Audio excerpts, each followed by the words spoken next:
Hello, everyone. Today we are in chapter 6 of 2 Corinthians. We're picking up at verse 14, and the Apostle Paul starts off with a direction for us today that might be difficult to swallow. Listen to this at verse 14. Don't team up with those who are unbelievers. How can righteousness be a partner with wickedness? How can light live in the darkness?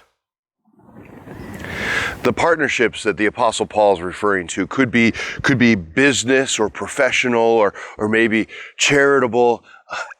Quite frankly, he's probably talking about marital partnerships, to be honest. But the intention here, Paul is not trying to promote some kind of Christian exceptionalism. It's really intended to be practical advice.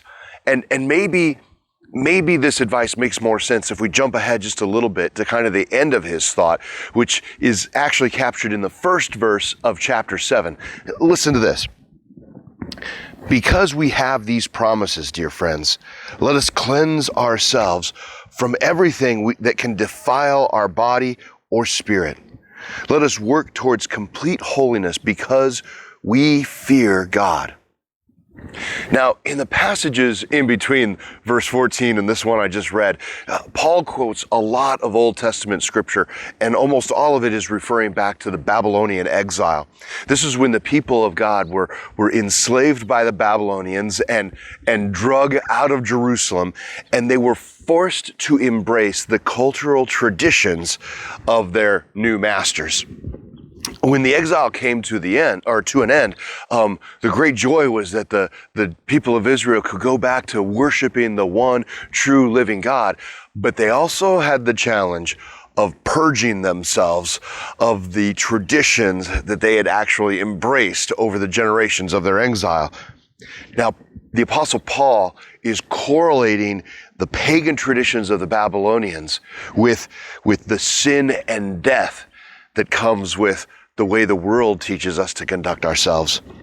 In the same way that we needed, or the Israelites needed to reject the traditions of the pagans, we too need to reject the ways of this world because they don't take us to where we want to go.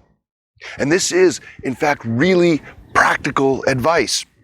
To be a follower of Jesus Christ is to live the truth taught by Christ and live the way we see that Christ lived. And when we do that, we get the life of Christ.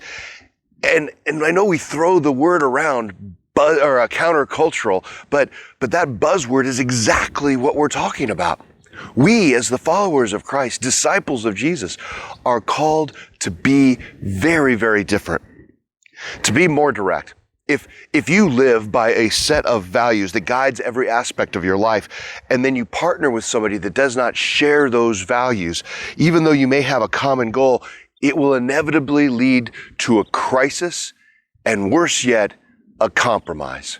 Now, compromise isn't always bad, but when you are compromising your commitment to following Jesus Christ, well, now that is. When I started my professional life, I worked as a consultant, and my supervisor and I shared the same goal, which was to provide the best service we could to our client while maximizing profit. It is a standard and acceptable business model, but I also had the additional set of values of being a follower of Jesus Christ.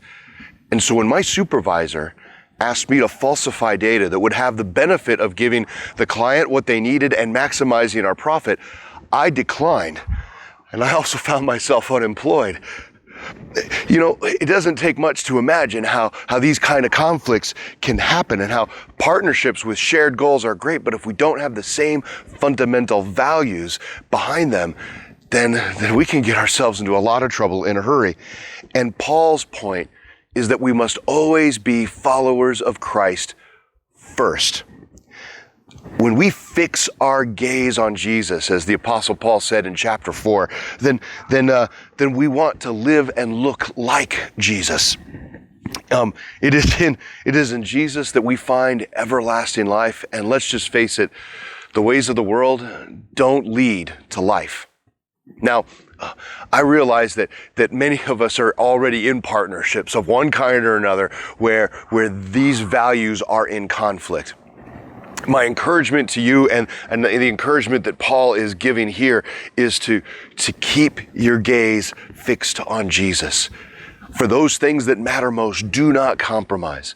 For the things that don't matter, well, then be loving and charitable and a witness. But our goal is to, as I've said a moment ago, to live the truth of Christ that's taught to us in Scripture, to live the way of Christ as we see in the Gospels and how those who have followed Christ have tried to conduct themselves. And when we do that, we get to have the life of Christ, which is in communion with God.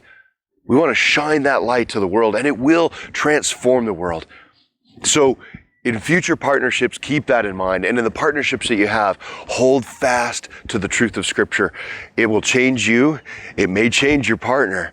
It may have some challenges along the way, but by God's grace, His light will prevail and lives will be changed in exactly the right way. Have a great day, everyone. If these devotional videos are helpful to you, subscribe to our channel and click the notification button so you know when we post a new video. And of course, please share them with others.